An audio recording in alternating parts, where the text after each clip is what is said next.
2002-2003 విద్యా సంవత్సరంలో 10వ తరగతి కంప్లీట్ చేసుకున్నటువంటి విద్యార్థులకు ఎన్నో సంవత్సరాలుగా ఎదురు చూస్తున్నటువంటి ఒక అపూర్వమైనటువంటి సుదినం ఈరోజు. పాఠశాల నుండి 10వ తరగతి చదివి వెళ్ళి 20 సంవత్సరాలు గడిచాయి. 15 ఏళ్లుగా విద్య, ఉద్యోగ, వ్యాపారం వంటి వివిధ రంగాల్లో తమ ప్రతిభ చాటుతూ తీరిక సమయాల్లో పాఠశాల గురించి ఆలోచించినప్పుడల్లా ఏదో తెలియని ఒక వెలతి, అరెరే మన సహ విద్యార్థులను ఒకసారి మళ్ళీ కలుసుకొని మనస్ఫూర్తిగా మాట్లాడుకోవాలని, చదువు చెప్పిన గురువులను కలుసుకొని వారు చిన్నప్పుడు మాకు అందించినటువంటి విద్యను, వారి తరగతి గదుల్లో వాళ్ళు వేసిన చలోక్తులను మళ్ళీ వినాలని, మంచి భవితను ఇచ్చి స్ఫూర్తిదాయకంగా నిలిచినటువంటి మా గురువులను సత్కరించుకోవాలని, అటువంటి మరపురాని అనుభూతులను తిరిగి నెమరు వేసుకోవాలని అనే వెలతిని తీర్చుకోవడం మళ్ళీ కుదురుతుందో లేదో, మళ్ళీ అలాంటి రోజు వస్తుందో రాదో అని అనుకున్నాం. కానీ 2 నెలల క్రితం మా స్టూడెంట్స్ అందరము కలుసుకున్నప్పుడు, ముఖ్యంగా బాలికల తరపు నుంచి, ఇప్పుడు మహిళలు అంటారేమో కానీ గురూజీలకు మాకు మీరెప్పుడు బాలికలే, మేమెప్పుడు బాలురమే. అయితే కొంతమంది బాలికల ఆలోచనతో, ఇనిషియేషన్తో మొదలైన ఈ ఈవెంట్ ఇలా కార్యరూపం దాల్చడం ఎంతో ఎంతో మనందరికీ ఆనందదాయకం. అలాగే పిలవగానే ఎంతో ఆప్యాయతతో ఎంత దూరమైనా సరే మేము వస్తాం అని మా కోసం వచ్చిన గురువులందరికీ హృదయపూర్వక పాదాభివందనాలు. చాలా చాలా సంతోషంగా ఉంది. యాక్చువల్గా అమ్మాయిలు మొదలుగా ఈ ప్రోగ్రాం చేద్దామని అమ్మాయిలు స్టార్ట్ చేశారు. జస్ట్ ఒక భాగ్యశ్రీ, శ్రీవాణి అనుకుంటా, వాళ్ళకి ఫోన్ చేయడం జరిగింది. ఉదన్న 20 సంవత్సరాలు అవుతుంది, ఎప్పుడు కలవలేదు, చేద్దామని. వెంటనే అందరం కలిసి ఈ ప్రోగ్రాం చేయాలి, ఖచ్చితంగా అందరం కలవాలి, గురువులని సత్కరించుకోవాలి, అందరం కలిసి హ్యాపీగా ఒక ఎంజాయ్ మూమెంట్ తీసుకువెళ్ళాలి అన్న ఉద్దేశంతో మనం కలుసుకోవడం జరిగింది. నాకైతే చాలా చాలా సంతోషంగా ఉంది అందరినీ కలుసుకోవడం. ముఖ్యంగా అమ్మాయిలను అయితే 20 years అయింది అనుకుంటా. తబస్సుమ్ 20 years నిన్ననే మాట్లాడిన అమ్మాయితో వస్తా అంది, వచ్చింది పాప. చాలా సంతోషంగా ఉంది. 20 ఏళ్ళ తర్వాత ఇలా మనం కలుస్తున్నామంటే నాకు చాలా ఆనందం ఉంది. ఆత్మీయ సమ్మేళనం అంటే ఎక్కడో ఉండి, ఎక్కడో పుట్టి, ఎక్కడో పెరిగి ఒక చోట కలిసి చదువుకొని రెక్కలు వచ్చాక ఎగిరిపోయే పక్షుల్లాగా మన గమ్యాలను వెతుక్కుంటూ ఎక్కడెక్కడికో వెళ్ళిపోయి మళ్ళీ తిరిగి అందరం సాయంత్రం గూటికి చేరుకునే గువ్వల్లాగా ఒకే చోట కలుసుకొని మురిసిపోవడం అనుకుంటారు. కానీ అలా కాదు. చిన్నప్పుడు కర్రబిల్లలు, గోలికాయలు, క్రికెట్ ఆడుకునే దగ్గర నుంచి మనం ప్రతి సందర్భంలో తోడుగా ఉండి, నేనున్నా అనే నమ్మకాన్ని, నువ్వు సాధించి వచ్చాక నిన్ను మళ్ళీ నేనుంటా అనే ధైర్యాన్ని, భరోసాని ఇచ్చి ఆనాటి జ్ఞాపకాలను తలుచుకుంటూ నెమరు వేసుకుంటూ వాట్సాప్ గ్రూపుల్లోనే కాకుండా మనుషులు ఎక్కడున్నా మనుషులు ఎప్పటికీ కలుసుకుంటే ఉండే సందర్భం కూడా ఆత్మీయ సమ్మేళనమే. అలాంటి మర్చిపోని ఆత్మీయ సమ్మేళనం ఎప్పటికీ మనందరి మధ్య ఉండిపోవాలని మనస్ఫూర్తిగా కోరుకుంటున్నాను. మనం చదువుకున్న పాఠశాల పేరులోనే ఒక అద్భుతమైనటువంటి గొప్పతనం ఉంది. సరస్వతి శిశు మందిరాలు. శిశువులకి ఒక మందిరంలాగా ఇక్కడికి తీసుకుని వచ్చి గురువులే దేవుళ్ళై వాళ్ళ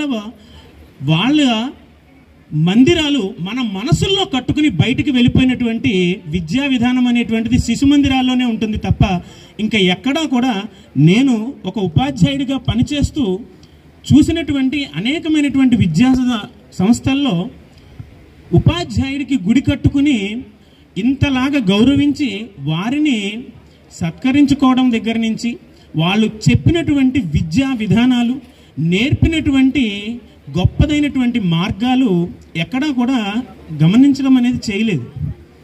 మేము చేయడానికి ప్రయత్నం అనేటువంటిది చేస్తున్నాం ఒక ఉపాధ్యాయ వృత్తిలో ఉండి. కానీ ఇక్కడ మాతాజీ, గురూజీ. మాతాజీ అంటే మన తల్లిని మాత అంటాం సంస్కృతంలో. అలాగే ఇక్కడ మనకున్నటువంటి ఉపాధ్యాయులు ఎవరైతే ఉన్నారో వాళ్ళని ఉపాధ్యాయునులు అనకుండా మాతాజీలు అనేటువంటి పేరుతో మనం పిలుచుకున్నాం. అంటే శిశువు నుంచి మనము ఎదిగి ఎంత ఉన్నతమైనటువంటి శిఖరాలకి ఎదిగినప్పటికీ వాళ్ళు మనకి మాతలే, అంటే మనకి తల్లిలే వాళ్ళందరూ కూడా. అలాగే గురూజీ, గుహు అంటే మనలో ఉన్నటువంటి అజ్ఞానాన్ని, రుహ అంటే పోగొట్టేవాడు గురువు అంటారు. దానిలో అద్భుతమైనటువంటి నిర్వచనాన్ని తెలియజేసినటువంటి గురువులు అనేటువంటి వాళ్ళు ఉన్నారు. దాంట్లో గురూజీ అంటూ మనం పిలుచుకున్నటువంటి పిలుపులు ఉన్నాయి. ఇందులో నేర్చుకునేటువంటి విద్యా విధానాల్లోనూ దానిలోనూ ఎంతైతే గొప్ప పాత్ర ఉందో, క్రమశిక్షణ అనేటువంటిది చాలా ఉన్నతంగా చెప్పుకునేటువంటి విషయాలు. క్రమశిక్షణ అంటే మనల్ని సమయానికి రమ్మనమని చెప్పి మిగిలిన వాళ్ళందరూ సమయానికి రాకపోవడం కాదు. మనకన్నా ముందు ఉపాధ్యాయులు క్రమశిక్షణతో ఉండి వాళ్ళు ముందుండి మనము వెనకాల వస్తున్నప్పుడు మనని ఎందుకు ఆలస్యమైంది, కారణం ఏమిటి అనేటువంటి విషయాలను కనుక్కుని ఇంకా ఎప్పుడూ కూడా సమయము పాలన అనేటువంటిది తప్పిపోకుండా చూసినటువంటి గురూజీలు, మాతాజీలు వాళ్ళు. అంటే మనకన్నా ఒక 5 నిమిషాల ముందు ఉన్నారు వాళ్ళు. మనతో పాటుగా విద్యను అనేటువంటిది మనకు అభ్యసించడం అనేటువంటిది చేయించారు. చెప్పినటువంటి విధానం కావచ్చు, లేదా మనల్ని చూపించినటువంటి ప్రేమ ఆప్యాయతలు, మనం ఎట్లా చూపించినటువంటి ప్రేమ ఆప్యాయతలు కావచ్చు, చాలా చాలా ఎక్కువ. నేను శిశు నుంచి 8వ తరగతి వరకు చదివాను ఇక్కడ.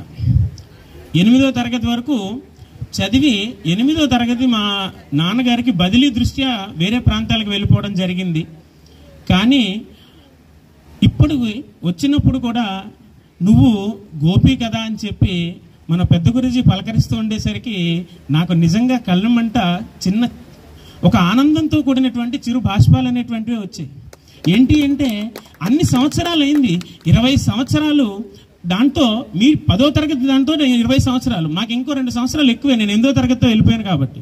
అయినా కూడా అమ్మా నాన్న బాగున్నారా, ఎలా ఉన్నారు, ఎక్కడున్నావు అని గోపి అని పేరుతో పిలిచేసరికి నిజంగా చాలా ఆనందం అనిపించింది. అంటే అంతమంది విద్యార్థుల్లో, అంటే మనం చదువుకున్నటువంటి సమయంలోనే 3 సెక్షన్లలో ఉంటూ 114 మంది విద్యార్థుల్లో ఒక వ్యక్తిని వీళ్ళందరినీ కూడా గుర్తుపెట్టుకుని పలకరించడం అనేటువంటిది చాలా సాధారణమైనటువంటి విషయం అనుకుంటాం, కానీ చాలా గొప్ప విషయం. అటువంటి విషయాలన్నీ కూడా ఏంటి అంటే గురువులు వారు నేర్పినటువంటి క్రమశిక్షణతోటే ఇప్పుడు మేము ఆ క్రమశిక్షణని దాన్ని బయట సమాజంలో మా విద్యార్థులుగా వస్తున్నటువంటి వాళ్ళకి నేర్పడానికి ప్రయత్నం అనేటువంటిది చేస్తూ ఉన్నాం. ఆ సమయాన్ని దాన్ని ఎప్పుడు ఏ విధంగా వృధా చేయకుండా కాపాడుకోవాలి అనేటువంటి విషయాన్ని మాకు వారి నుంచి నేర్చుకోవడం అనేటువంటిది జరిగింది. దీనిలో చదువుకున్నప్పుడు శిశు నుంచి చిన్న సంఘటన దగ్గర నుంచి చెప్పొచ్చు. ఏదైనా చిన్న అల్లరి చేస్తే ఆ పాత పాఠశాలలో పక్కన పెంకుటింట్లో ఉండేది మొట్టమొదటి శిశు పాఠశాల. అక్కడ ఉన్నప్పుడు అల్లరి చేస్తే ఏమీ అనేవారు కాదు. దగ్గరికి అలా తీసుకుని బాబు దానన్నా ఒకసారి ఇలా రా అని చెప్పి ఇలా పైకి ఎత్తుకుని ఆ పైన అక్కడ ఉండేది కోదండం, అంటే దాంట్లో వచ్చేసరికి ఏంటి అంటే దాన్ని పట్టుకోమనేవారు. పట్టుకోమంటే భలే సరదా ఉండేది. ఏంటి అంటే అరే పిల్లలు కదా బాగుంది, ఇదేదో ఉయ్యాల్లో ఓడానికి ఉంది అని ఇలా 2 చేతులు వేసి పట్టుకునేవాళ్ళం. పట్టుకున్న తర్వాత వదిలేసేవారు. వదిలేసిన తర్వాత ఇంకా అప్పుడు మొత్తం అమ్మ నాన్న తాత ముత్తాతలు అందరూ గుర్తొచ్చేవారు. ఒకసారి ఏంటి నన్ను దించేయండి బాబో, నేను ఇంకెప్పుడు అల్లరి చేయను ఆయన అని చెప్పి. అంటే ఇది తిట్టడం కొట్టడం అని కాదు. దాంట్లో వచ్చేసరికి ఏంటి అంటే ఒక్క మాట కూడా అనలేదు. ఒక మాట తిట్టినా కొట్టినా కూడా ఏంటి అంటే వేరుగా ఉండేది. కానీ ఏంటంటే ఏమీ లేకుండా తర్వాత సారి ఇంకొకసారి ప్రేమగా పిలిచినా కూడా భయం వేసేది. నన్ను ఒకసారి రా అంటే మళ్ళీ పైకి ఎక్కిస్తారేమో, నన్ను అంత ఉన్నత స్థానానికి నేను వెళ్ళలేనేమో అనేటువంటి భయంతో ఇంకే మాట మాట్లాడకుండా మామూలుగా ఉండిపోయాను. దాంట్లో ఆ క్రమశిక్షణకి మనకి సంస్కృతంలో చెప్తారు దండం దశగుణం భవేత్ అంటారు. ఒక దండం అంటే మనం ఒక దెబ్బ అనేటువంటిది విద్యార్థి దశలో పడ్డప్పుడు 10 రకాల లక్షణాలు మనలో చెడు అనేటువంటిది మన చుట్టూ తిరుగుతున్నటువంటి లక్షణాలు పోతాయి అంటారు. అటువంటి విధంగా మనలో ఉన్నటువంటి చెడు లక్షణాలని పోగొట్టి మనలో ఉన్నతమైనటువంటి విలువల్ని పెంపొందించిన ప్రతి ఒక్క గురువుకి, మాతాజీలకి, వాళ్ళందరికీ కూడా నా శిరస్సు నుంచి పాదాభివందనాలు అనేటువంటిది తెలియజేసుకుంటున్నాను. దీనికి ఇంత గొప్పగా ఏర్పాటు అనేటువంటిది చేసిన నా మిత్రులందరినీ కూడా అభినందిస్తున్నాను. ఈ అవకాశం ఇచ్చినందుకు ధన్యవాదాలు తెలుపుకుంటున్నాను. Thank you. నా స్నేహితులను చూడడం నాకు చాలా ఆనందంగా ఉంది. నాకు ఈ మధ్య నవంబర్లో యాక్సిడెంట్ అయినప్పుడు మన పెద్ద గురుజీ 7-10 వయసులో నన్ను స్టూడెంట్ అనుకోకుండా కొడుకుల ఒక 3 సార్లు వచ్చాడు అనమాట. వచ్చి ఎలా ఉన్నావురా, ఏం చేస్తున్నావు, ఫస్ట్ రోజు నన్ను చూసిండు, సెకండ్ రోజు వచ్చిండు, మళ్ళీ థర్డ్ టైం వచ్చిండు, తర్వాత నా గురించి ఆరాధించిండు. తర్వాత ఏం చేసిండంటే ఇక్కడ ఉన్న ప్రతి ఒక్కరి గురించి అడిగిండు పెద్ద గురుజీ. అతను ఏం చేస్తున్నాడు, ఇతను ఏం చేస్తున్నాడు అంటే పెద్ద గురుజీ ఇప్పటికి కూడా ఎవరిని మర్చిపోలేదు. గుడ్ మార్నింగ్ అందరికీ. నా పేరు చైతన్య కిషోర్. ఈరోజు యాక్చువల్లీ అందరినీ కలుసుకున్నట్టు చాలా ఆనందంగా ఉంది. సో యాక్చువల్లీ నేను ఏం ప్రిపేర్ కాలే, ఏం రాను, ఫస్ట్ రాగానే నా పేరు లేపాను. సో లైఫ్లో ఒకటి ఏంటంటే ఐ జస్ట్ వాంట్ సే, మధ్య మధ్య ఇంగ్లీష్ వస్తుంది ఓకే, మనము ఫ్రెండ్స్ని చూజ్ చేసుకోవచ్చు ఒక సర్టెన్ ఏజ్ తర్వాత. 10 మనం 10th వరకు వీ సెట్ ఆఫ్ పీపుల్ అందరం, మనం ఫ్రెండ్స్ అందరం ఇక్కడనే ఫామ్ అవుతాం. బట్ ఎప్పుడైతే 10th దాటుతామో అప్పుడు మనకు చాయిస్ ఉంటుంది, ఇక్కడ మనకు చాయిస్ ఉంది.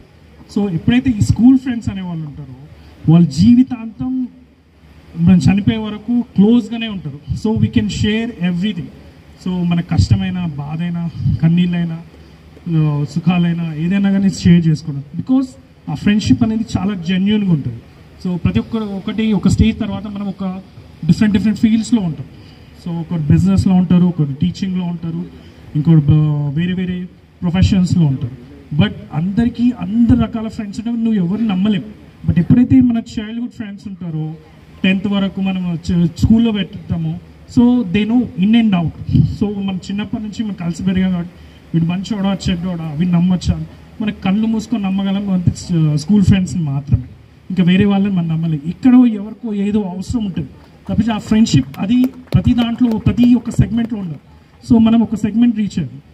10th వరకు స్కూల్ ఒక ఏజ్, ఇంటర్ ఒక ఏజ్, డిగ్రీ ఒక ఏజ్, పీజీ ఒక ఏజ్, ప్రొఫెషన్ ఒక ఏజ్. వీ హ్యావ్ ఒకటి ఏంటంటే ఈ సెట్ ఆఫ్ ఫ్రెండ్స్ అందరు పెరుగుతూ ఉంటారు, కానీ స్కూల్ ఫ్రెండ్స్ అనేది ఎప్పటికీ హార్ట్లో అట్లనే నిల్చుంటారు. సో అది ఏదైతే ఉంటుందో వాళ్ళు ఇచ్చే ప్రేమ కానీ ఫ్రెండ్షిప్ కానీ స్వచ్ఛంగా ఉంటుంది.